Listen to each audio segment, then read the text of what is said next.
Our very last activity, which had to do with a revisit of R&D.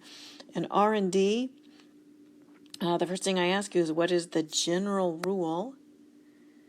The general rule, we'll use the saber this time. What is the general rule for R&D under USGAAP? Do we expense or do we capitalize? Right, so you were talking about that with your friends at your table, and you decided that you definitely are going to, general rule wise, we're going to expense. That is what we do. So let's mark that. Expense. That's the general rule. The exceptions to the rule that you found in your readings, hopefully, have to do with when you perform R&D for someone else under a contract, or if you buy R&D when you're buying another company and some of it is in process, you could capitalize. Those two are the exceptions. Otherwise, we expense things. So when we're looking at this list above, thinking about what would be expensed versus capitalized, I'm just going to use a C for capitalized and an E for expensed. And I'm just going to start up at the top, and I'm going to say, just remembered I had a little pen that I can maybe use. Whoops. Craziness.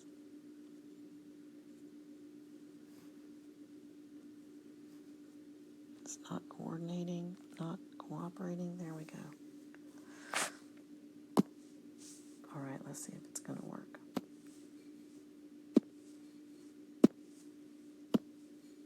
Okay, so salary and wages, expense.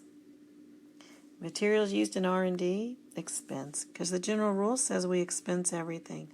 Purchase of the equipment, this is one when you were talking with your table, I said, yeah, that one depends. And then you talked about the fact that it depends on if you can use that equipment for something else. If the answer is yes, I can use it for something else, then you would capitalize it. If you're only buying this equipment for this particular R&D project, then you would expense it. If you're using the equipment for this R&D project and it had another use, the depreciation is still going to be expensed. It would get expensed anyway, right? It's depreciation. Fees paid to outside experts for R&D, that is also expensed. Patent filing and legal costs for a developed product. Okay, that's kind of I won't say trick question, a harder question. That's a different asset. That's a patent asset, an intangible asset all by itself. Salary, it's kind of the end result, right? We do the developed product and we can file the patent and pay some legal filing costs. Then we get to capitalize that as an asset. The salaries, wages, and supplies for R&D work for another company that was under a contract. That's our exception. That would get capitalized. That takes care of that one. So that's USGAAP. Big point. That's US. We had a quiz. Which of the following expenses would be capitalized? That would be this one, R&D for another company as part of a contract. And then we talked about R&D under IFRS, and here is the basic idea. With IFRS, you expense the R and you capitalize the D. So that takes care of all of the topics, all the activities that we did.